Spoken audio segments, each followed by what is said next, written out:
Silakan duduk saudara-saudara sekalian. Saya selalu senang setiap kali bertemu di ibadah GESIM ini, karena saya percaya setiap kita bicara firman, maka firman itu akan memberkati kita berlimpah-limpah. Ibadah kita pada hari ini topiknya adalah Jesus is our destiny in life. Yesus adalah tujuan hidup kita. Dan ini merupakan bagian terakhir dari tema besar yang dibagi dalam 5 subtema oleh Bapak Rohani, yang awal pembuka tahun ini kita belajar Yesus adalah sumber. Berikutnya di bulan-bulan Februari, Maret kita belajar Yesus adalah penopang. Kemudian Yesus adalah pengarah. Bulan lalu kita belajar Yesus adalah pelindung, dan sekarang kita masuk di bagian kelima, Yesus adalah tujuan hidup kita. Dan seperti yang lalu-lalu ya, ini tidak akan selesai dalam satu kali pertemuan. Jadi ini part 1, next akan ada part 2. Ya, kita baca ulang nas pembimbing yang tadi sudah kita dengar. Dan seperti biasa saya undang kita untuk berdiri, kita hormati firman, kita deklarasikan Yesaya 47 ayat 9, kita ucapkan bersama-sama, 1, 2, 3. Sehingga kemana saja sungai itu mengalir, segala makhluk hidup yang berkeriapan di sana akan hidup. Ikan-ikan akan menjadi sangat banyak, sebab kemana saja air itu sampai, air laut di situ menjadi tawar. Dan kemana saja sungai itu mengalir, semuanya di sana akan hidup. Amin. Silakan duduk Bapak Ibu Saudara. Ini ketika saya baru masuk di gereja GESIM ini sebetulnya akhir 2014 saya masuk di sini, tapi mulai merasa tune in-nya di 2015 sampai sekarang. Ini merupakan, ini Bapak Rohani memperkenalkan ini sebagai visi dari GESIM ayat ini. Jadi saya senang sekali waktu mendapat tugas untuk menyampaikan topik tujuan Tuhan ini. Dan seperti biasa, sistematika saya kita mulai dari what. Apa itu? Saya mengajak kita untuk membaca dulu Yesaya 47 ayat 1 sampai 9. Kita baca bersama-sama, ayatnya ada di layar. Saya akan baca bagian yang ganjil, Bapak Ibu Saudara akan baca bagian yang genap. Saya mulai. Kemudian ia membawa aku kembali ke pintu bait suci, dan sungguh ada air keluar dari bawah ambang pintu bait suci itu dan mengalir menuju ke timur, sebab bait suci itu juga menghadap ke timur. Dan air itu mengalir dari bagian bawah samping kanan dari bait suci itu sebelah selatan mezbah.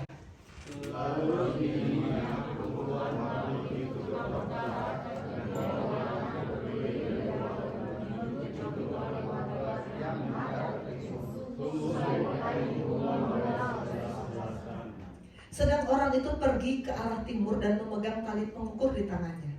Ia mengukur 1000 hasta dan menyuruh aku masuk ke dalam air itu, maka dalamnya sampai di pergelangan kaki.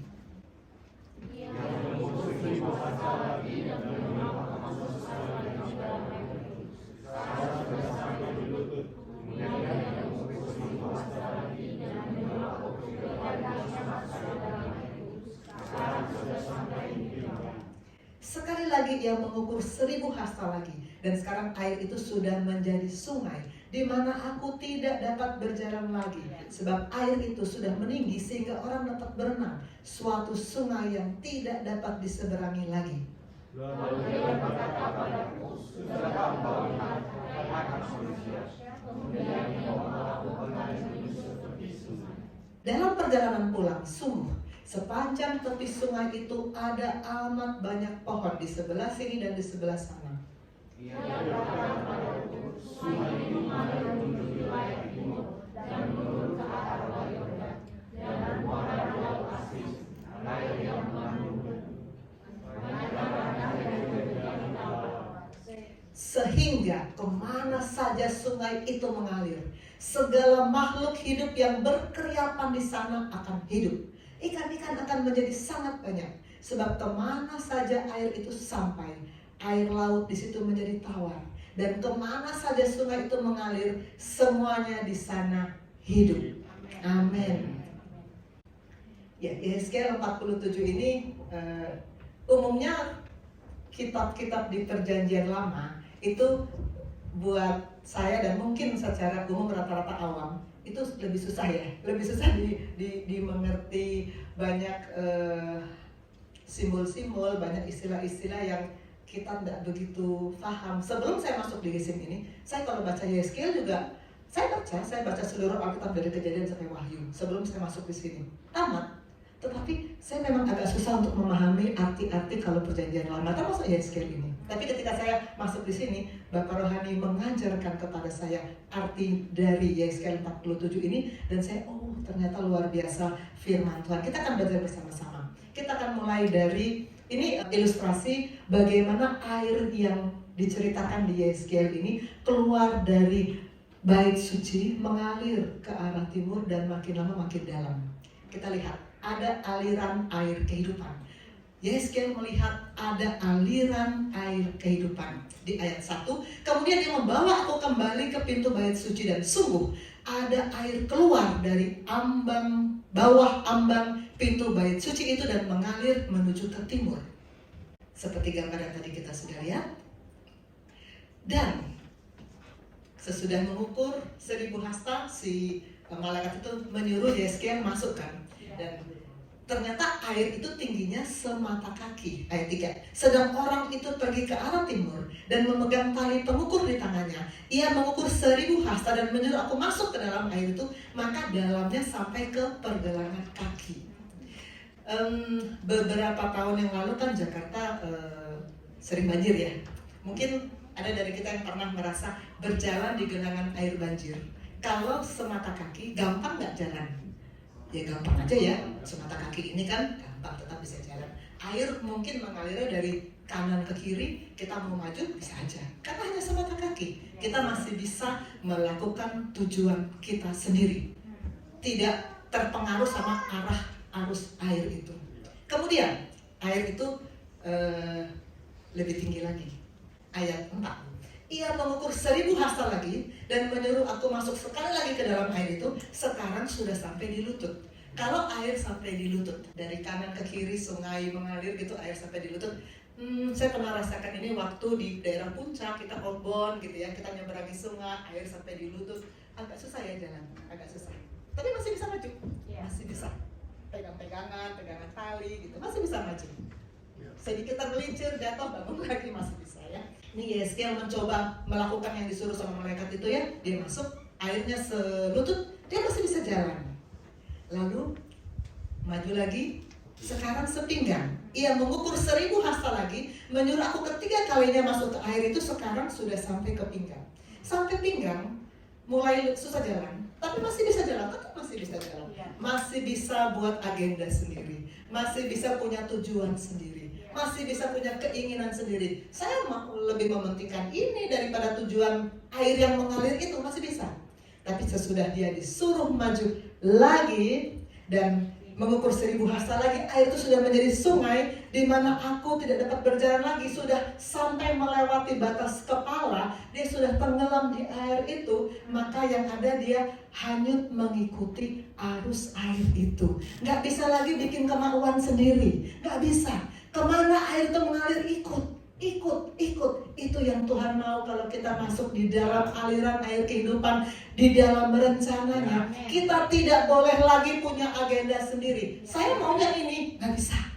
Kita harus mati bagi diri sendiri. Kolose 3 ayat 3 berkata, sebab kamu telah mati. Kan tenggelam dalam air, mati kan? Secara bagi diri sendiri kita memang harus mati. Kita hidupnya bagi Allah. Kita hidupnya mengikuti destiny Allah. Hidupmu tersembunyi bersama Kristus. Hidup kita mau pamerin apa sih? Kalau di medsos kan orang berusaha berlomba-lomba pamer ya, pamer apa gitu kelebihan. Mau pamer apa? Hidupmu tersembunyi di dalam Kristus. Kamu telah mati. Agendamu bukan lagi agenda pribadimu ya. Agenda Tuhan. Agenda Tuhan. Air sampai di atas, maka kita nggak bisa lagi jalan suka-suka kita. Free will kita arahkan hanya kepada tujuan Tuhan. Itu yang Tuhan mau. Itu what? Destiny Tuhan. Kemana saja air itu mengalir. gereja ini visinya adalah, kita semua biar tahu ya, mungkin nggak semua tahu kan, biar semua tahu lagi. Visi gereja ini adalah kemana saja sungai itu mengalir, segala makhluk hidup yang berkeriapan akan hidup. Di penglihatan Yehezkiel, di tadi yang kita baca ya, air itu mengalir ke laut asin, laut mati. Saya goda lagi Bapak Yosef ya. Bapak Yosef dan rombongan kecil sudah ke sana, kami belum. Tahun depan katanya, tahun depan kita mau ke sana. Ayo kita siapkan ini ya, siapkan hari cuti, siapkan tabungan. Mau ke sana loh tahun depan. Mau lihat seperti apa laut mati. Laut mati, namanya juga laut mati. Tidak ada yang hidup di situ, karena kadar garamnya sangat tinggi. Mati, kematian di situ. Tapi kalau air itu datang, kemana saja sungai itu mengalir, air itu menjadi tawar dan semua makhluk hidup menjadi hidup. Itulah yang Tuhan mau dalam kehidupan kita sebagai anak-anak Tuhan di gereja ini. Kita bisa mengalir, kita bisa memberi kehidupan. Kemana saja sungai itu mengalir, segala makhluk hidup yang berkeriapan di sana akan hidup. Ini sudah berkali-kali dibahas seingat saya di sini oleh hamba-hamba Tuhan yang berdiri di sini. Makhluk hidup menjadi hidup, kan sama-sama hidup, tapi bedanya hidup yang berkeriapan dengan hidup yang zoe. Hidup yang berkeriapan, kalau istilah Bapak Rohani, adalah hidup yang bios, hidup yang asal beraktivitas aja. Tetapi hidup yang zoe adalah hidup yang terhubung dengan Tuhan, dan kita di mata sorga hidup. Hidup yang berkeriapan di mata sorga kita hanya debu tanah yang tidak berarti, tidak ada bagian dalam tujuan Tuhan. Ini saya kutip sharing dari Pastor Rio di tanggal 21 Mei. Di tanggal 21 Mei, judul sharing Pastor Rio adalah tanpa Yesus semua adalah kesia-siaan. Dan saya akan ulang Kejadian 3:19. Dengan berpeluh engkau akan mencari makananmu, sampai engkau kembali menjadi tanah, karena dari situlah engkau diambil, sebab engkau debu dan engkau akan kembali kepada debu. Ini firman ketika manusia pertama melakukan yang namanya dosa, melawan perintah Tuhan. Maka Tuhan berkata, kamu kembali pada debu. Karena saat itu hubungan manusia, hubungan Adam dengan Allah terputus, maka Adam di mata sorga sudah menjadi debu. Walaupun Adam masih beraktivitas. Pastor Rio bilang, sesudah Adam melakukan dosa, apakah Adam mati? Enggak kan? Adam tetap hidup, punya anak, masih beraktivitas. Tapi di mata sorga, dia sudah menjadi debu tanah. Engkau kembali kepada debu, menjalani hidup yang semu, menjalani hidup yang sia-sia. Sebagai dampak dari hidup yang menjadi, yang terputus, hidup yang adalah debu, hidup yang adalah sia-sia itu, Tuhan bilang sama ular, karena engkau berbuat demikian, terkutuklah engkau di antara ternak dan segala hutan, dan dengan perutmu engkau menjalar, dan debu tanahlah yang akan kau makan seumur hidupku. Pastornya bilang gini, makan ular kan bukan debu tanah. Yang dimaksud di sini ular adalah si iblis itu, dan yang dimaksud debu tanah adalah orang yang tidak terhubung dengan firman, orang yang hidupnya berkeriapan, orang yang hidupnya bios. Dia menjadi makanan ular. Ingat sharing saya sebelum ini, 1 Petrus 5 ayat 8, sadar dan berjaga-jagalah, lawan musuh iblis berjalan keliling sama seperti singa yang mengaum-ngaum, mencari orang yang dapat ditelannya. Orang yang seperti apa yang dia akan telan? Orang yang debu tanah, orang yang tidak terhubung, orang yang hanya beraktivitas, hanya memikirkan agendanya sendiri, tidak masuk dalam agenda Tuhan. Itu sasaran empuk bagi si jahat. Karena itu jangan bodoh anak-anak Tuhan. Jangan sampai tidak terhubung. Paulus bilang ke jemaat Efesus, jangan kamu bodoh, tapi usahakan supaya kamu mengerti kehendak Tuhan. Ternyata kalau kita tidak mencari kehendak Tuhan, itu namanya bodoh. Kalau kita tidak mendapatkan tujuan Tuhan, di mata surga kita bodoh. Jangan bodoh. Bilang sama kanan kirimu, sayang, jangan bodoh ya. Jangan bodoh ya. Dapatkan tujuan Tuhan. Amin. Alkitab Yehezkiel mengkontraskan antara makhluk yang berkeriapan dan makhluk yang hidupnya zoe. Makhluk yang berkeriapan ini saya dapati koas murid-murid saya sebelum ketemu dengan saya. Semua koas yang masuk IPD Koja, saya kasih sesi ketemu saya. Semua mengalami ketemu saya empat mata. Dan ternyata sebagian besar dari mereka sebelum masuk IPD Koja jarang gereja. Bahkan ada yang jujur bilang nggak pernah dokter. Jarang baca firman. Bahkan ada yang jujur bilang nggak pernah baca firman dokter. Ini adalah hidup yang berkeriapan. Ini adalah hidup yang tidak terhubung, debu tanah. Sasaran empuk bagi si ular itu. Sasaran empuk bagi singa yang mengaum-ngaum itu. Jarang ke gereja, jarang membaca firman, debu tanah, sasaran empuk. Kontras yang sebelahnya adalah yang hidup. Dan ini yang saya harapkan sudah terjadi sekarang. Karena satu demi satu di Komsel mulai cerita. Mulai sekarang saya sudah rutin gereja. Mulai sekarang saya sudah rutin baca firman. Puji Tuhan. Hidup yang berkeriapan berubah menjadi hidup yang Zoe. Saya panggil si ganteng. Ini adalah ketua IPD 52. IPD 51 hari ini terakhir bersama-sama dengan kita. Nanti kita akan melihat penampilan terakhir mereka. Sementara itu IPD 52 sudah minggu keempat ya? Minggu keempat, dan ini ketuanya. Nanti dia memperkenalkan diri sendiri. Selamat pagi, shalom semuanya. Sebelumnya ya saya perkenalkan diri saya dulu, karena kalau tak kenal maka tak sayang.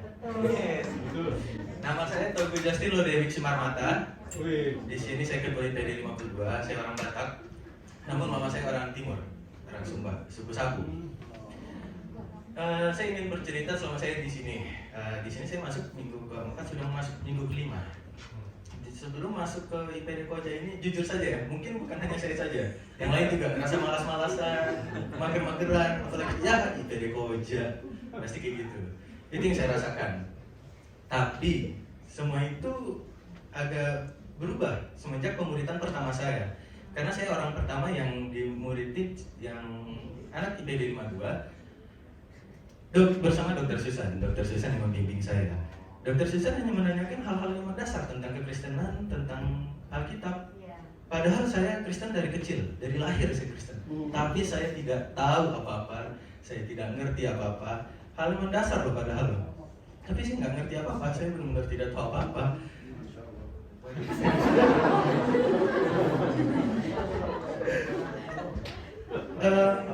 Itu semua berubah. Ya bukan karena saya nggak diajar sama orang tua saya, bukan karena saya juga tidak sekolah minggu atau tidak gereja. Saya lakukan semua itu.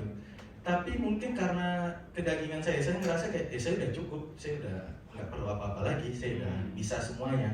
Sampai akhirnya selama saya preklinik sampai saya mau ke koas ini, saya jarang, memang benar saya jarang ibadah, saya jarang berdoa, saya jarang mengandalkan Tuhan Bapak saya. Tapi semenjak pemuritan itu saya ngerasa ada yang beda, ada yang berubah. Memang nggak bisa saya ungkapkan dengan kata-kata, nggak bisa saya jelaskan sekarang. Tapi yang saya tahu, saya itu makin penasaran. Saya pengen mengenal lebih dalam lagi, saya pengen tahu lagi. Dan saya pernah bilang ke Dr. Susan waktu pemuritan pertama, mungkin dokter juga masih ingat, saya ini seperti domba yang hilang, dokter. Saya sudah berjalan terlalu jauh, saya sudah berjalan sendirian terlalu jauh sehingga saya lupa sama pengembala saya. Dan di sini saya merasa bahwa Tuhan ingin saya kembali lagi. Tuhan ingin rindu akan saya juga rindu akan Tuhan. Tuhan menarik saya melewati ya koas ini, melewati koas saya, dokter saya, pastor, dan juga jemaat yang ada di sini. Saya merasa bersyukur dan saya berterima kasih. Saya sekali lagi saya mengucap syukur dan berterima kasih sebesar-besarnya kepada pastor, kepada dokter, dan juga teman-teman dan juga jemaat Yesus yang mau menerima saya di sini, menyambut hangat saya. Dan di sini saya ingin berubah dan rindu akan Tuhan. Saya ingin lebih dalam lagi mengenal Tuhan, ingin lebih dalam lagi bersama Tuhan. Saya tidak mau jadi orang bebal lagi. Saya ingin berubah. Terima kasih.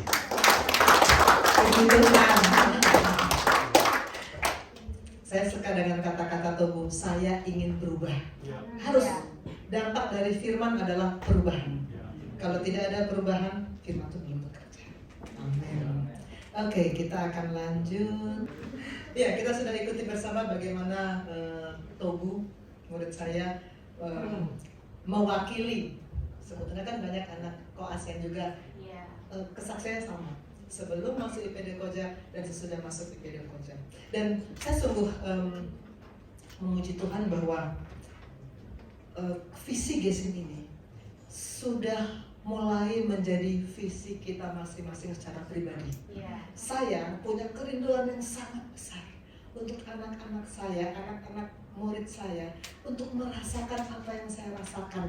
Bagaimana hidup di dalam tujuan Tuhan.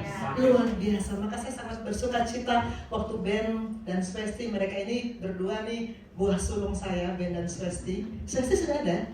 Ada. Swesti. Nanti Swesti akan ikut share ya, bahwa bagaimana mereka menyatakan diberkati dengan setiap firman yang datang melalui gereja ini, dan bahkan mereka berdua sudah menyatakan mau tertanam di gereja ini. Puji Tuhan. Dan selain ini dia fotonya muncul Ben dan Swesti, dan saya juga bersuka cita semua kita sebenarnya juga diperintahkan Tuhan menjadi air yang mengalir dan memberi kehidupan. Saya tadi ngobrol dengan Bu Elsia. Bu Elsia juga ternyata luar biasa. Saya kan lihat ada jemaat-jemaat baru kan. Bu Elsia maju aja. Boleh cerita bagaimana Bu Elsia menggait kembaran saya. Cici Susan ini kembaran saya. Silakan Bu Elsia. Iya, ini tolongan pagi hari. Iya, sebenarnya saya ini adalah alat Tuhan ya, yang saya mau dipakai sama Tuhan. Jadi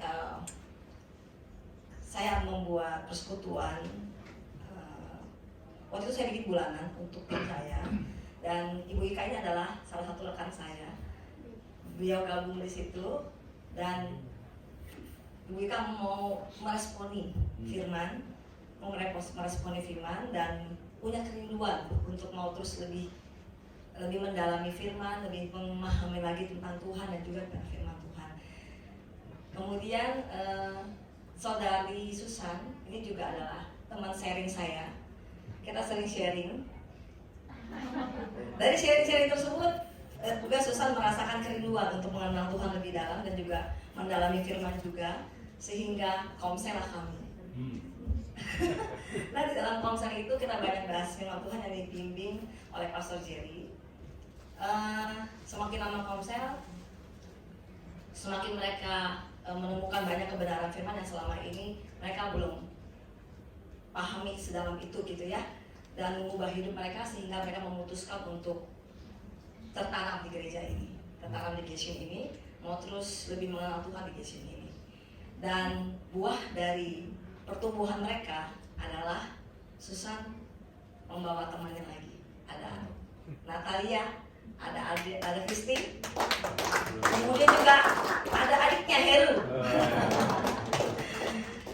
Memang gak mudah membawa Heru kemari, tetapi melalui hidupnya Susan, Heru sudah melihat ada buah pertobatan, buah perubahan gitu ya, sehingga Heru pun mau tertanam di gereja ini. Dan gak sampai di situ juga, karena Kristi juga berhasil membawa temannya juga, Adel. Semua ini karena mereka mengalami Tuhan. Mereka mengalami firman Tuhan bekerja dalam hidup mereka, sehingga bisa menjadi berkat gitu ya bagi orang sekitar mereka. Dan kita sih tetap rindu supaya mereka terus tertanam dan terus bertumbuh di dalam kebenaran firman Tuhan. Itu aja. Iya, puji Tuhan. PDM Elsia luar biasa juga, sudah menjadi bagian dari aliran sungai yang mengalir itu. Untuk murid-murid saya mungkin yang belum terlalu kenal PDM Elsia ini adalah istri tercinta dari Pastor Jerry. Oke, kita lanjut. Yesus adalah tujuan hidup kita. Kata tujuan diterjemahkan dari bahasa Yunani. Kalau sudah bahasa Yunani ini pasti ilmu dari Bapak Rohani nih, karena saya nggak belajar bahasa Yunani. Prorismos artinya ada 3. Pertama, tujuan hidup yang telah ditetapkan sejak semula. Tujuan Tuhan, destiny. Kedua, hidup yang bermakna. Tujuan Tuhan kita punya hidup yang bermakna. Dan ketiga, hidup yang berfungsi atau berguna. Kemarin dalam khotbah Pastor Yosef sedikit sudah disenggol antara bermakna, berfungsi, sepertinya mirip, tapi sebetulnya di dalam konten tujuan ini ternyata berbeda. Hidup yang bermakna itu yang terkait dengan kekekalan, hidup yang berfungsi itu yang terkait dengan perkenanan Tuhan. Kita akan lihat satu demi satu. Oke.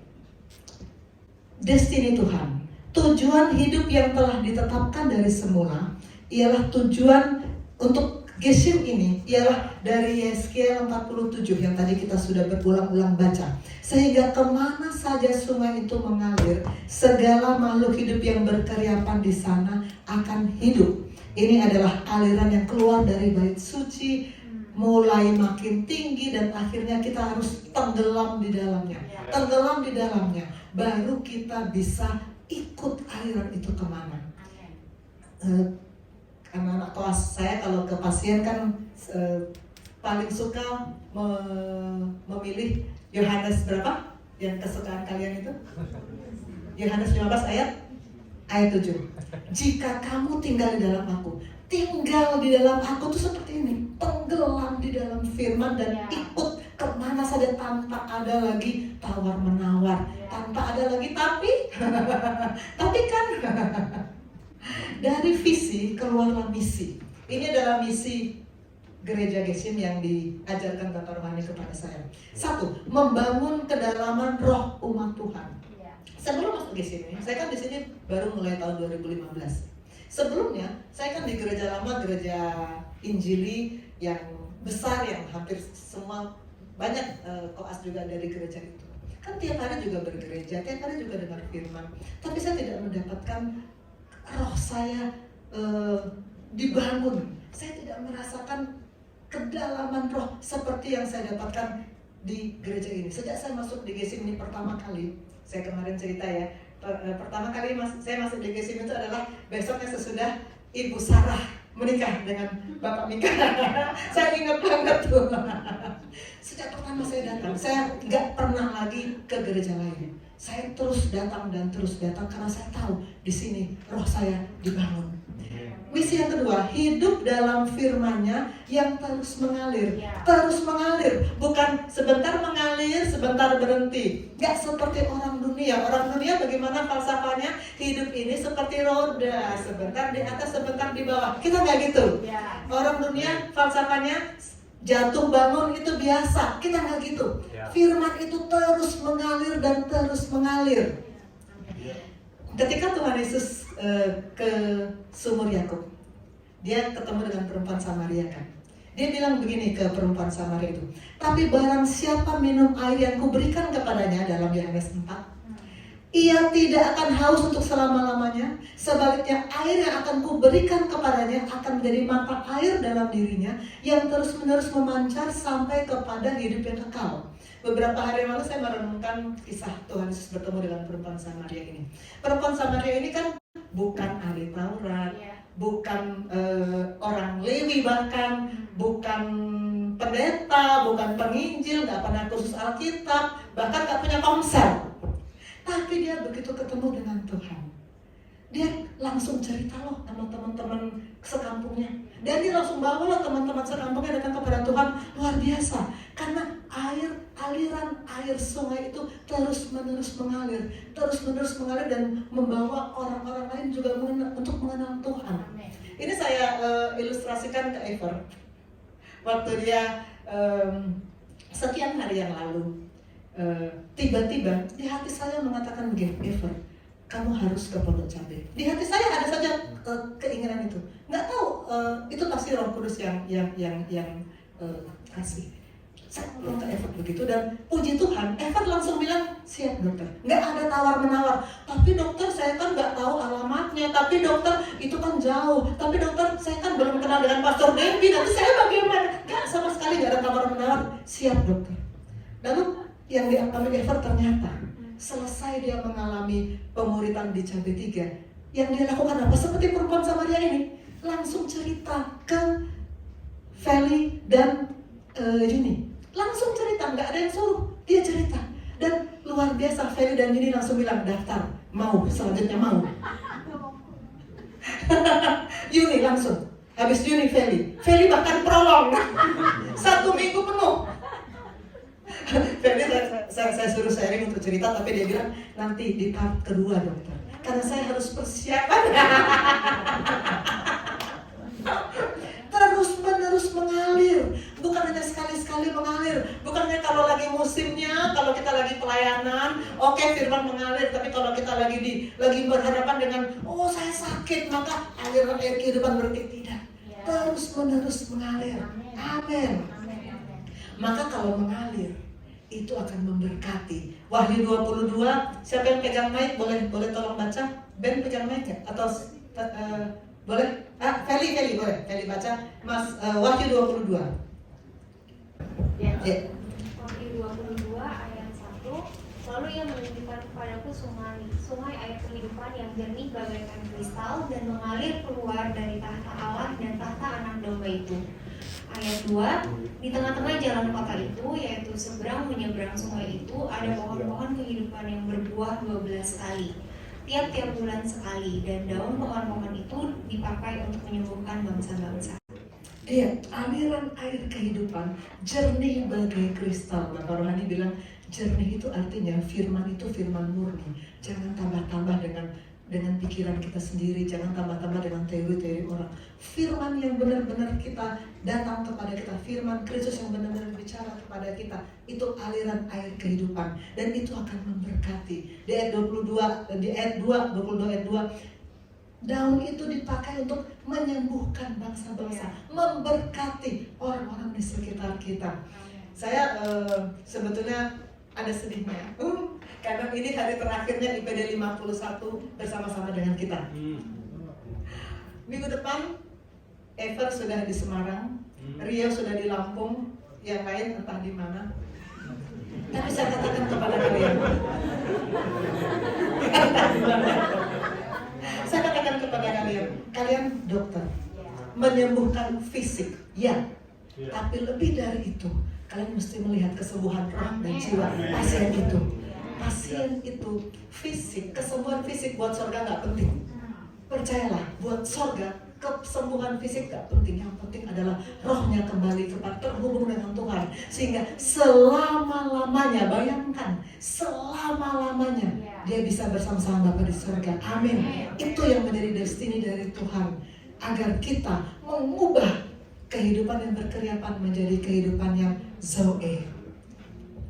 Tadi yang pertama destiny Tuhan, kedua hidup yang bermakna. Tujuan yang Tuhan inginkan hidup kita bermakna. Beberapa bulan yang lalu, saya habis kerja, ditelepon sama dokter ICU. Dokter, ada keluarga pasien minta didoakan di ICU. Saya bilang kalau berhubungan dengan kekekalan, saya mesti prioritaskan kan. Saya datang ke ICU, dan yang saya lihat seperti ini, pasien yang tidak sadar, koma, pakai ventilator, segala macam infus. Pasien nggak sadar, koma. Saya diminta oleh keluarganya mendoakan pasien ini. Keluarganya berdiri di hadapan saya, 3 orang anak muda berdiri di hadapan saya. Saya katakan begini dalam hati saya, ini orang yang koma, saya nggak tahu latar belakangnya, saya nggak tahu bagaimana hubungan dia dengan Tuhan. Bahkan penyakitnya apa juga saya nggak tahu, karena bukan saya dokter ICU. Tapi lihat dari kondisi begini, dia nggak bisa berkomunikasi, sakitnya pasti sangat berat. Saya mau doa apa? Apakah saya mau berdoa supaya dia disembuhkan dan bisa bangun dan bisa berjalan? Tidak. Saya mau berdoa supaya dia kalau mati masuk surga? Mana bisa? Saya nggak tahu rohnya.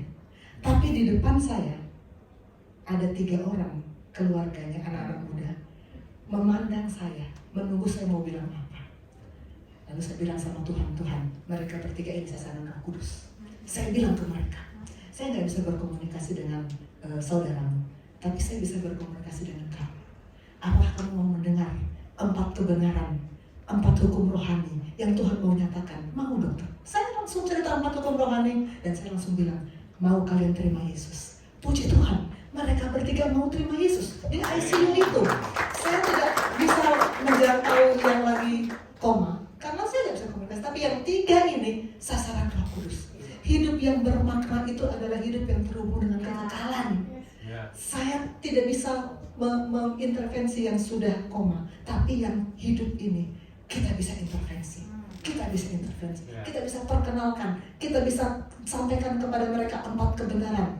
Bahwa Allah mengasihi, bahwa manusia penuh dosa, bahwa Tuhan Yesus sudah datang, bahwa kita harus terima Dia. Kita bisa sampaikan. Maka hidup yang bermakna itu adalah hidup yang terhubung dengan kekekalan. Itu yang menjadi sasaran Roh Kudus. Beberapa bulan yang lalu juga, mungkin sebentar saya pernah cerita ini tapi sudah agak lama. Saya ke lantai 13, ada seorang ibu yang sakitnya sangat berat secara fisik, secara medis, pasti nggak lama lagi. Kanker stadium 4, cuci darah, terpasang kateter cuci darah, dan kena alergi untuk imun Stephen Johnson, berat. Terus saya dengan koas kan sampaikan firman. Ibu ini langsung bilang gini, dokter, saya sedang marahan dengan Tuhan. Kami kan kaget. Saya marah sama Tuhan karena pas saya dikasih penyakit yang seberat ini. Tuhan gak adil. Tadinya yang mau sampaikan firman sih koas, tapi karena kasusnya berat, akhirnya kelasnya mundur saya dengan jiwa. Saya sampaikan kepada ibu ini kebenaran-kebenaran firman. Bagaimana kita ini ciptaan, bagaimana pencipta itu hubungan antara kita dan pencipta. Sampai akhirnya ibu ini menangis. Terus dia bilang gini, dokter, saya menyesal marah sama Tuhan. Saya sekarang menyadari siapa saya di hadapan Tuhan. Saya mau berdamai kembali dengan Tuhan. Maka saya ajak dia, ibu mau terima Yesus? Mau. Dia berdoa terima Yesus. Dan begitu dia bilang amin, saya lihat wajahnya berubah. Dia tetap sakit, tetap kurus, tetap kering, tetap sakit, tapi wajahnya sudah berseri-seri. Dia nangis karena sukacita. Besoknya ketika kami visit, dia sudah meninggal. Koas mula-mula bingung, dokter kok meninggal? Kan kita udah doakan, mungkin Koas membayangkan kalau kita doakan, oh bangun dong dia sehat. Saya bilang gini, untuk surga, fisik itu gak penting. Orang sakit, sembuh, sebentar juga sakit lagi. Orang mati, bangkit, Lazarus, bangkit kan? Sekarang mana dia? Fisik itu fana. Tidak ada yang tidak selesai secara fisik. Tapi buat surga, rohnya, kata surga begini, ibu itu berdamai dengan Tuhan. Mumpung dia lagi berdamai dengan Tuhan, kita panggil dia pulang supaya perjalanannya menuju ke kekekalan bersama Allah. Itu hidup yang bermakna. Itu yang harus menjadi sasaran kita. Kalian sangat-sangat mudah menjangkau jiwa. Karena kalian ketemu dengan jiwa, dicari jiwa tiap hari. Sangat-sangat potensial untuk menjadi sungai yang mengalir, memberikan kehidupan yang berkegiatan, menjadi hidup yang zoe. Amin. Saya panggil Ever, yang tadi sudah seperti perempuan Samaria. Ada mic, boleh yang tadi dipegang Felix? Ya, silakan. Ever ini IPD 52. 51. Maaf ya Ever. Biar saya berpisah tuh yang terakhir datang hari ini, minggu depan dia sudah di Semarang. Dan selama 10 minggu di IPD Koja, kebetulan pas saya sharing 3 kali ya, tiga-tiganya Ever kesaksian. Ya silakan Ever. Shalom, Pastor, Dokter, dan juga Bapak Ibu. Ever mau cerita kemarin berapa 2 minggu yang lalu ya, Ever dimuridkan di rumahnya Pastor Joseph dan Pastor Debbie. Di situ Ever dibekali banyak hal. Maksudnya dari sharingannya Pastor, di situ Ever merasa diperlengkapi, mengadopsi bagaimana kita berjalan sama Tuhan untuk mengerjakan panggilan Tuhan gitu. Jadi ketika kita kasih hidup kita untuk mengerjakan apa yang Tuhan mau, apa yang Tuhan taruh di hidup kita, kitanya dulu harus diperlengkapi, kitanya dulu yang harus diisi, kitanya dulu yang harus dibangun. Dan Ever bersyukur karena Ever merasa di sana Ever dibangun. Lalu ketika di PD Koja ini pemuritan yang benar-benar membuat Ever memperlengkapi benar-benar yang dari dasar sampai kami benar-benar mengaplikasikannya dalam seharian. Yang Ever rasakan adalah apa yang dimuridkan, apa yang ditaruh di hati kami, apa yang ditabur, itu bukan cuma untuk 10 minggu, tapi itu untuk perjalanan kami terus sampai ke depannya gitu. Jadi yang Ever tangkap adalah ketika kita mau berjalan melakukan visi Tuhan, tapi kita setiap harinya itu berjalan mengerjakan misi bersama dengan Tuhan. Jadi ketika pengumumannya dapat stasiunnya ternyata di Semarang, sedih karena harus berpisah sama Dr. Susan. Harus berpisah sama teman-teman di PT Koja karena kami berteman bukan seperti berteman biasa di stasiun yang lain. Pernah merasakan di situ ada yang namanya atmosfer benar-benar merasakan kasih. Jadi itu benar-benar yang ada satu kekeluargaan. Begitu juga di gereja ini, di GSM kami merasa betul-betul kami diterima jadi satu keluarga. Dimana kami bisa benar-benar saling di-encourage untuk bertumbuh bersama. Seperti itu. Jadi agak beratnya itu meninggalkan itu. Tapi di sini yang di dalam hati Tuhan teringat bahwa kan kita ngerjain misi sama Tuhan. Ya udah, kemana Tuhan mau kirim kita berangkat. Kita diperlengkapi Tuhan. Tuhan akan kirimkan orang-orang untuk memberkati kita untuk menjadi berkat buat orang lain. Tuhan mau kirim kita kan ke bangsa-bangsa. Jadi kalau kita berjalan melangkah, tapi tetap stay dalam melakukan kebenaran, ketaatan. Itu jadi apa yang ditaburkan kepada kami itu ya untuk kami sekarang sampai suaminya terus sampai kekekalan. Dan Evan merasa bersyukur. Kiranya memberkati kita semua. Ya, puji Tuhan. Kita sudah masuk dalam tujuan Tuhan untuk membuat hidup bermakna bagi kekekalan. Ya, itulah hidup yang bermakna kalau terhubung dengan kekekalan. Saya lanjut slide berikutnya. Yang ketiga, hidup yang berfungsi. Berfungsi dan bermakna mirip, tetapi kalau dalam tujuan Tuhan, hidup yang berfungsi adalah hidup yang mendapat perkenanan Tuhan. Hidup yang mendapat perkenanan Tuhan. Baru kita bisa berfungsi kalau Tuhan berkenan akan kita. Berkenan. Perkenanan Tuhan itu seperti apa sih?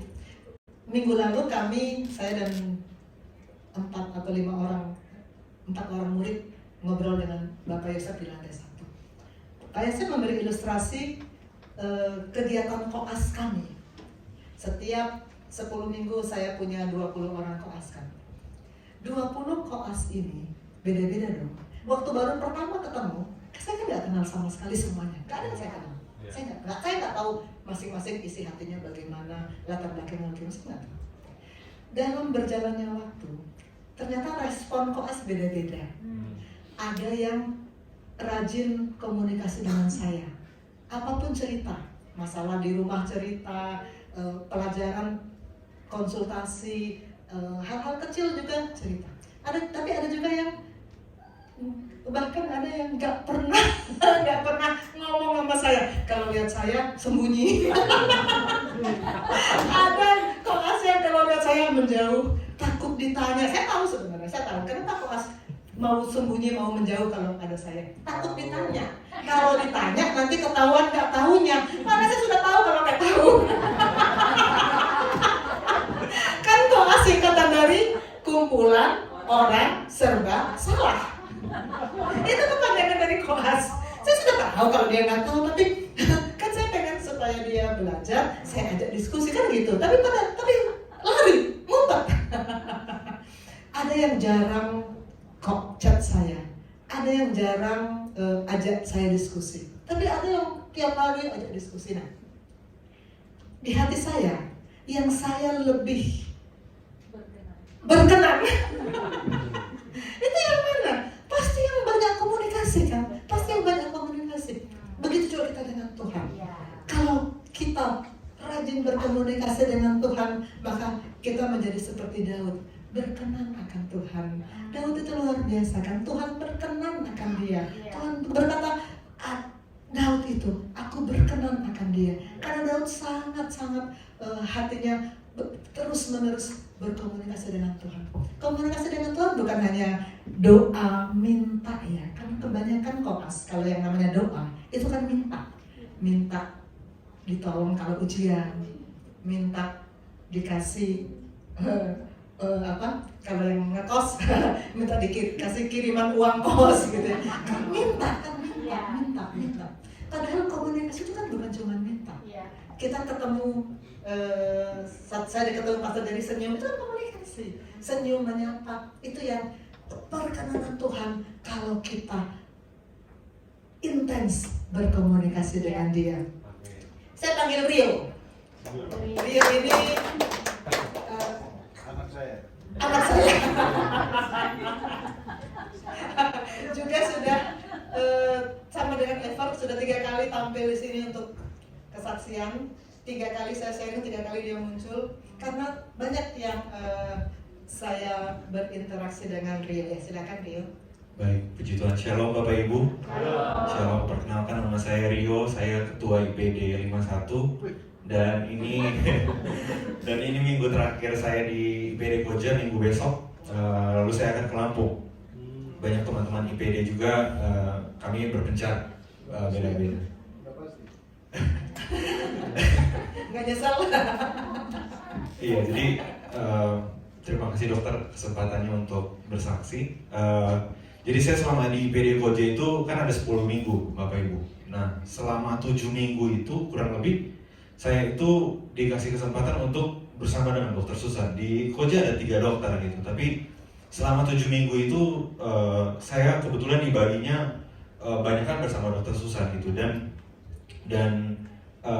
kalau kita ikut dokter Susan pastinya kita ada yang bagi-bagi gitu, ada yang di ruangan, ada yang di poli, dan ada yang ikut dokter Susan dari pagi sampai beliau pulang gitu. Dan saya selama 7 minggu ini dikasih kesempatan yang menemani beliau, dari membantu beliau dari beliau masuk sampai beliau pulang. Jadi dan saya kebetulan yang ditempatkan sering juga dengan Kak Ever bersama dokter Susan. Tapi waktu saya masuk dan mengalami perjalanan 10 minggu yang luar biasa ini, itu mengubah cara saya berpikir tentang IPD Koja gitu. Ada banyak hal yang saya belajar secara pribadi itu dari beliau. Cara beliau berinteraksi dengan pasien, dengan perawat, dengan kami para koas. Apa yang menjadi kerinduan beliau untuk para koas, itu yang saya nangkap. Ini saya lihat hati beliau, saya lihat apa yang menjadi motivasi beliau untuk kami para koas, dan saya tangkap itu. Gitu. Jadi saya cukup kenal dokter Susan. Dan waktu saya pulang di akhir-akhir minggu ini, saya merenungkan juga, begitulah hubungan kita harusnya dengan Tuhan. Orang-orang yang enggak terlalu dekat dengan Tuhan, pastinya waktu mereka melihat Tuhan, mereka ketakutan. Mereka kabur dari Tuhan. Mereka yang tadi kayak dokter bilang, waktu mereka lihat dokter, mereka nggak mau berinteraksi sama dokter. Mereka takut sama dokter.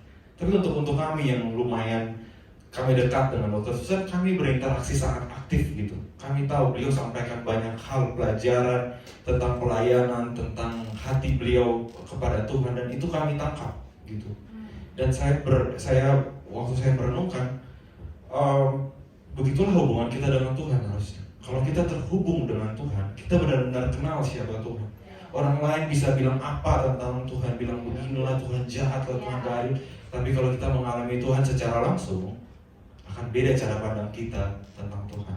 Dan mari saya ajak Bapak Ibu semua yang mungkin hari-hari ini mulai jauh dari Tuhan, mungkin hari ini gak terhubung dengan Tuhan, pastikan pulang dari tempat ini kita kembali terkoneksi dengan Tuhan, supaya kita tahu apa yang menjadi hati Tuhan, supaya kita tahu apa yang menjadi tujuan Tuhan secara spesifik untuk hidup kita. Kalau kita akan menerka-nerka dunia, menawarkan banyak hal, tapi kita perlu kembali kepada pencipta kita. Lewat apa? Lewat firman Tuhan. Lewat firman Tuhan yang kita baca, kita renungkan setiap hari. Dan saya selama 4 hari ini saya ada di rumahnya Om Yosef dan Madre. Dari hari Kamis. Kamu mulai sekarang panggil papi. Papi ya. Saya hampir kawin sama tantenya. Iya. Saya selama 4 hari di rumahnya Papi dan Madre, dan saya sangat diberkati dengan kehidupan mereka. Mereka bukan mencontohkan hanya waktu ada di gereja, tapi lewat kehidupan mereka, lewat hati mereka, saya belajar banyak hal. Dan Tuhan, dan sebelum saya datang ke sana, saya bilang sama Tuhan, Tuhan, apapun yang Tuhan mau sampaikan untuk saya lewat kedua hamba Tuhan yang luar biasa ini, sampaikan, saya terima. Apapun teguran Tuhan lewat, dan saya sangat banyak belajar lewat Papi dan juga Madre. Dan teman-teman IPD Koja yang selanjutnya, ya mari meresponi itu dengan cara yang benar gitu. Karena kalau kita respon dengan cara yang salah, kita nggak akan terima apa-apa. Kita hanya selesai ini udah selesai gitu. Tapi kalau kita meresponi dengan cara yang benar, kita ada hal yang kita belajar. Dimanapun kita ditempatkan, sungai itu mengalir memberikan kehidupan. Oke, itu saja. Terima kasih. Terima kasih. Amin, puji Tuhan, luar biasa. Iya, memang rata-rata dari tempat om dan tante dari tempat om dan tante bawa kesaksian yang melimpah ruah.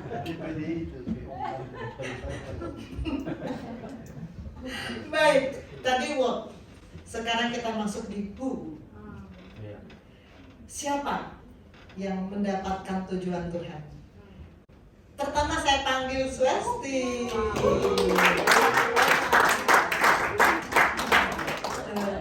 Mic-nya saya. Ya. Swesti ini sudah untuk yang keberapa kali Swesti sharing ya? Sudah banyak dok. Saya ingat waktu Swesti sharing pas Pastor Stefri. Pastor Stefri berkomentar ke Bapak Rohani. Dan tentu saja kita katakan puji Tuhan. Puji Tuhan. Silakan Swesti. Shalom, selamat pagi Bapak Ibu semua. Iya, jadi pada pagi hari ini saya mau sharing sedikit tentang bagaimana perjalanan saya sampai akhirnya saya menjadikan Tuhan itu sebagai tujuan hidup saya. Jadi kalau dilihat-lihat sudah mau setahun ya kira-kira saya tertanam di Geshim. Iya, dari tahun lalu tahun 2022.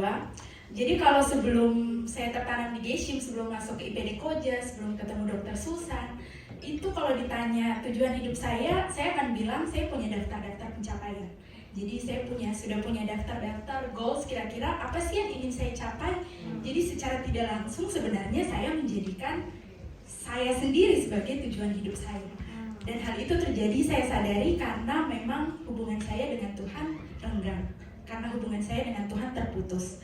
Tapi puji Tuhannya setelah saya masuk di IPD Koja, setelah tertanam di sini, Tuhan mulai bangun lagi hubungan saya dengan Tuhan. Saya mulai perlahan-lahan menjadikan Tuhan sebagai tujuan hidup saya. Yang sebenarnya pada saat berjalan waktu tidak saya sadari gitu. Tapi setelah melihat ke belakang kembali, saya sadar kalau iya sudah ada perubahan hidup saya gitu. Perubahannya yang paling terlihat itu kalau misalnya mau datang ibadah ya, kalau saya habis jaga malam. Mungkin kalau sebelum saya menjadikan Tuhan sebagai hidup saya, kayaknya kalau pulang jaga malam udah dari sore jaganya sampai pagi, pulangnya jam 7 rasanya aduh Tuhan kayaknya sekarang waktunya saya istirahat deh gitu. Tapi karena saya menjadikan Tuhan sebagai tujuan hidup saya, kalaupun pulangnya jam 7 habis jaga malam, datang ibadah tetap prioritas gitu. Jadi saya bersyukur sekali karena ada banyak perubahan-perubahan termasuk perubahan untuk menjadikan Tuhan itu sebagai tujuan hidup saya. Dan sebenarnya tidak mudah juga ya, seperti yang sudah saya ceritakan tadi, memang ketika saya menjadikan Tuhan sebagai tujuan hidup saya, banyak penyangkalan-penyangkalan diri yang harus saya lakukan. Itu tapi saya percaya kalau Tuhan yang jadi tujuan hidup saya, Tuhan yang kuatkan saya untuk dapat melakukan semua. Gitu. Kemudian kalau saya mau sharing juga 5 minggu saya stase di Semarang, itu stase forensik. Jadi di forensik itu pada saat saya 5 minggu itu saya dapat cukup banyak kasus, ada totalnya 9 otopsi. Dan total dari 9 otopsi itu adalah kasusnya semua kalau tidak karena percintaan, karena ekonomi. Jadi saya pada saat saya di stase Semarang itu banyak hal juga yang saya renungkan, yang Tuhan ingatkan juga kepada saya kalau misalnya kita menjadikan tujuan hidup kita bukan Tuhan, baik itu uang, baik itu orang lain yang kita cintai, iblis akan menggunakan itu untuk menggagalkan rencana Tuhan dalam hidup kita. Jadi pastikan untuk terus menjadikan Tuhan sebagai tujuan hidup kita, karena dalam Tuhan tidak ada yang sia-sia. Terima kasih. Swesti ini IPD 44, betul ya? Iya, luar biasa. Tadi siapa yang menjadikan Tuhan sebagai tujuan hidup? Pertama tadi Swesti IPD 44. Sekarang saya mau undang ke depan IPD 51 seluruhnya. Mari maju ke depan. Seperti tadi sudah saya sampaikan di awal bahwa IPD 51 ini hari ini terakhir bersama-sama dengan kita, karena sebagian dari mereka mendapatkan kepanitraan di luar kota. Sebagian mungkin kalau kepanitraannya tetap di rumah sakit Koja, mungkin tidak berubah ya. Feli saya dengar di rumah sakit Koja ya. Kalau pindah rumah sakit walaupun di Jakarta, tapi kalau pindah rumah sakit mungkin kosannya juga pindah, sehingga minggu depan belum tentu bersama-sama dengan kita. Dan nanti di stase yang baru tentu ada jaga malam, ada tugas ini tugas itu, maka tidak seintens kelas IPD Koja bisa join dengan kita. Namun saya percaya seperti tadi kesaksian Ever ya, bahwa kita membawa misi Tuhan. Kemanapun kita diutus sebetulnya membawa misi Tuhan. Aliran air kehidupan itu akan terus mengalir, tidak akan berhenti selama kita terus terhubung dengan Tuhan. Aliran itu akan datang. Boleh maju semuanya? Boleh maju semuanya yuk. Karena mana tahu jemaat belum apal. Kalau Rio sih udah apal ya semuanya ya. Ini si ganteng, satu-satunya yang ganteng kan. Yang lain nggak ganteng ya. Ini perkenalkan nama dulu. Baik, kenalkan nama saya Faradio Christopher Muaresi. Asal saya dari Ambon, tinggal di Kupang. Sudah punya pacar belum ini? Penting gak sih? Belum ya. Shalom, saya Everdina Esther Perupesi, Ambon tapi tinggalnya di Bogor.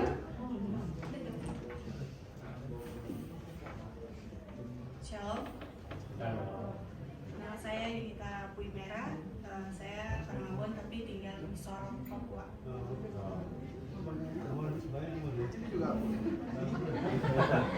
Ini Ambon juga nih. Sudah jadi Latu Perisa saya dengar. Seminggu dicapai 3. Shalom. Kenalkan saya Felicia Kanista.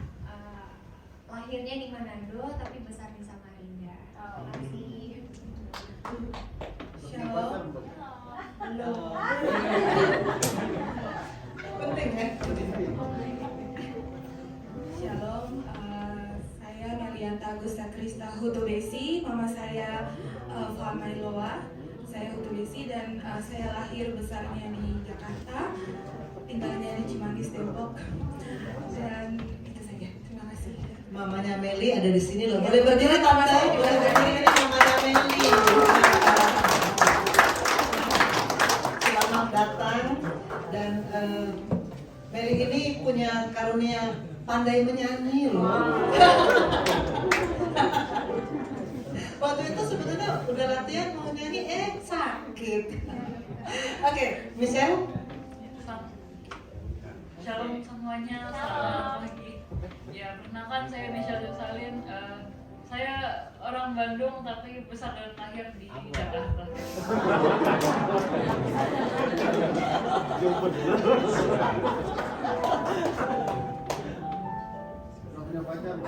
Belum pasar. Iya, seperti yang selalu saya alami setiap kali koas selesai di IPD Koja, yang kita rasa perih gimana gitu. Tapi seperti kata Ever, kalian akan diutus untuk menjalankan misi Tuhan. Dan saya percaya semua pembekalan yang sudah kalian dapat selama di GSIM ini, apalagi yang sudah menjalani CB3. Di sini 1, 2, 3, 4 alumni CB3 dan 2 lagi OTW. Dalam 1 minggu besok akan supaya semua mengalami anugerah Tuhan di CB3. Oke, silakan Bro.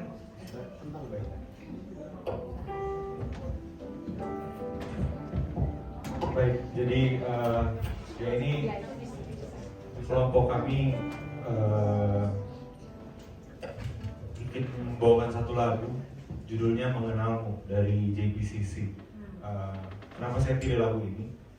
Karena kami semua mengalami Tuhan di GSIM, gitu. Di IPD Koja ini kami mengalami Tuhan dan ada satu lirik yang dia bilang, dan ku ingin mengenal. Jadi setelah dari IPD Koja ini kami punya kerinduan untuk lebih mengenal Tuhan di dalam hidup kami, menjadikan Tuhan menjadi center di dalam hidup kami. Kemanapun kami pergi, kami menjadi sungai yang mengalir, memberikan kehidupan dimanapun kami ditempatkan. Bukan hanya di tempat ini, tapi saya percaya secara pribadi, kami berenam bahkan semua Bapak Ibu yang hadir, ada maksud Tuhan dimanapun kita ditempatkan. Semoga pujian ini memberkati kita semua.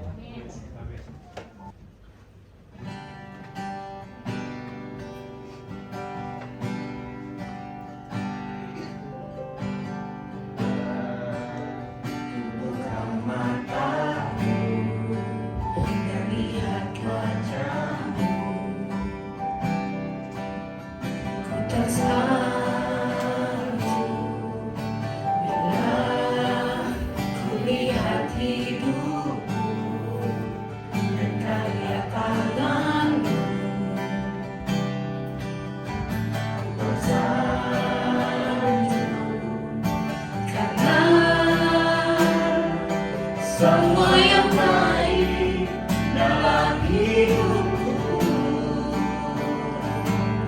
itulah karyamu.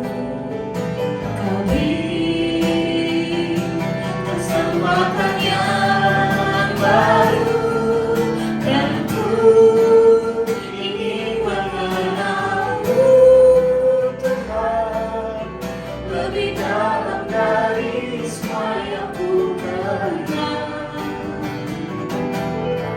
Tiada kasih yang melebihimu, ku ada untuk menjadi penyembah.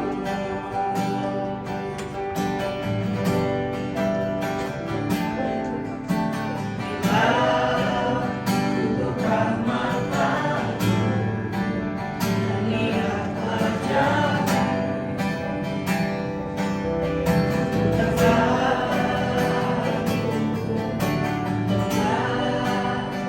lihat hidupku, bukannya tanganmu,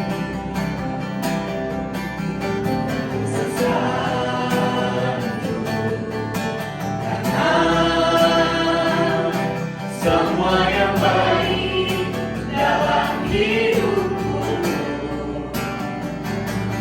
itulah karyamu.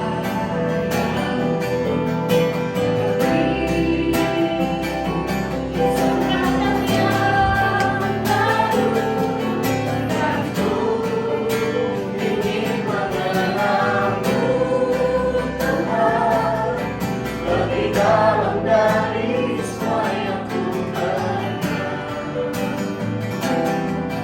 Tiada kasih yang melebihimu, ku ada untuk menjadi penyembah.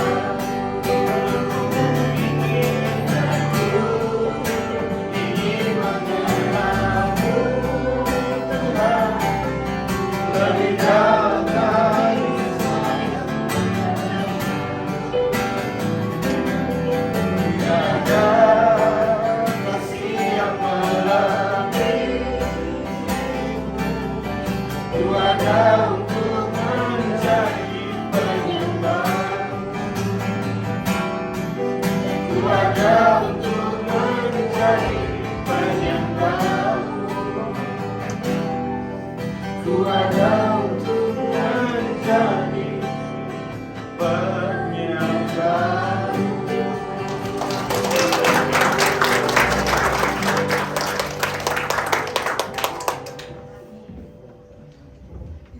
Iya. Pada nangis, saya juga terasa haru ya.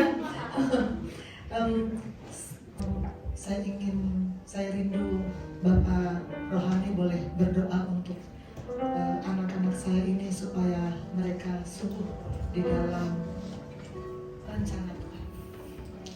Saya merenungkan ketika Pastor Dr. Susan, you are pastor, good pastor, yang sangat tajam menangkap isi hati. Tidak ada gunanya saya sekolah teologi kalau nggak ada buah dari mereka. Apa yang saya pelajari selama 12 tahun di sekolah teologi? Bahwa Alkitab itu sebagian besar ditulis dalam bentuk aorist present. Artinya, sebenarnya dia bentuknya pas, tapi dia tidak sah menjadi bentuk pas. Maka dia bisa diterjemahkan terus menerus. Kenapa? Tuhan seperti sengaja mengizinkan Alkitab ditulis dalam bentuk aorist present terus menerus. Karena yang Tuhan rindu adalah konsistensi. Kita sejak ada di bumi, waktu kita kenal Tuhan, kita harus masuk terus menerus di dalam Dia. Jadi kalau lihat tadi apa yang disampaikan Dr. Susan, setiap kali pribadi itu memang diterjemahkan orang karena sifat dari penyataan Tuhan, God's revelation itu bersifat antropomorfis, bersifat manusiawi. Tapi saya sangat percaya itu Yesus. Dia mengukur 1000 hasta, lalu semata kaki. Tapi kemudian dia mengukur lagi, dia bilang masuk. Inilah aorist present. Masuk lebih dalam. Semata, selutut. Tapi Tuhan tidak pernah puas. Lalu dia suruh masuk lagi. Ini aorist present. Terus menerus kita harus masuk. Jangan keluar masuk. Kalau kita mau bertumbuh, kita mau mengenal Dia, kita harus masuk. Nggak cukup. Maka ketika saya menjumpai seseorang yang diutus untuk, karena mereka mengorbankan, Dr. Susan mengorbankan ilmunya untuk IPD, itu nggak gampang. Dan sebenarnya beliau hanya mau 3 hari. Dan kalau Roh Kudus berbicara, saya bisa tahan mereka dan beliau izinkan lagi. Alasannya simple. Kalau untuk kekekalan, go ahead. Lakukan aja itu. Nah, itulah aorist present. Satu kali masuk terus. Jangan hanya sampai sepinggang. Masuk sampai tenggelam. Sampai kemana saja Tuhan bergerak, kita ikut bergerak. Tapi banyak anak Tuhan gagal, dan itu berbahaya. Karena keluar masuk. Karena ada konsistensi. Bukan Roh Kudus tidak mau memimpin kita. Kita yang tidak mau dipimpin oleh Roh Kudus. Bukan Roh Kudus tidak mau berbicara kepada kita. Tapi kita tidak mau dengar Roh Kudus berkata-kata. Karena kita terus dengar diri kita sendiri berkata-kata. Kita harus konsisten. Kita sedang merenungkan Kolose 1 ayat 27, bukan? Komsel di minggu ini saya lihat dikirim semua itu ya. Tuhan itu tidak pernah mau memberikan kekayaannya kepada orang yang keluar masuk. Sebentar-sebentar muncul, sebentar-sebentar hilang. Sudah bukan zamannya. Waktu ini bukan waktu untuk keluar masuk. Nah, sebagai bapak dari rumah Tuhan yang Tuhan percayakan ini, saya mau bilang buat kita semua, jangan main-main dengan dunia hari-hari ini. Kamu akan dilibas habis oleh dunia. Dunia tolak kamu dan sorga juga tolak kamu. Itulah yang dimaksud dengan bodoh. Kalau terjemahan asli itu idiotai. Sudah idiot pakai tai lagi di belakangnya. Itu harusnya diterjemahkan tolol, goblok. Kalau kita nggak ngerti kehendak Tuhan, makanya saya beritahu supaya kita mengerti kehendak Tuhan. Hidup ini berapa lama sih? Apa sih yang kita punya yang kita bisa pertahankan? Apa? Nama baik? Harta? Apa sih yang kita punya? Gelar? Jabatan? Sekalipun saya pendeta, tidak baik itu penting. Kalau saya saya nggak masuk, Tuhan akan percayakan yang lebih dalam. Maka Kolose 1:27 itu ulang-ulang Tuhan berbicara. Nah, kenapa ini Tuhan? Itu juga our is present. Kita harus masuk. Dan karena itu hari ini saya juga harus berterima kasih kepada Tuhan dan kepada Dr. Susan. Dan saya ngerti sekarang destiny-nya. Saya tahu tidak banyak orang bisa gabung di sini. Karena di sini firman Tuhan bicara apa adanya. Dan saya tahu banyak gereja yang saudara suka karena tidak berbicara apa adanya kepada saudara. Karena daging ini selalu mau hidup.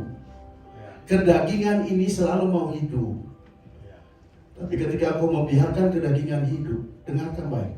Kedaginganmu akan membawa dagingmu ke neraka. You are dust. Kalau saudara tidak betul-betul mau masuk, kita harus tenggelam di dalam Tuhan. Saudara ngerti?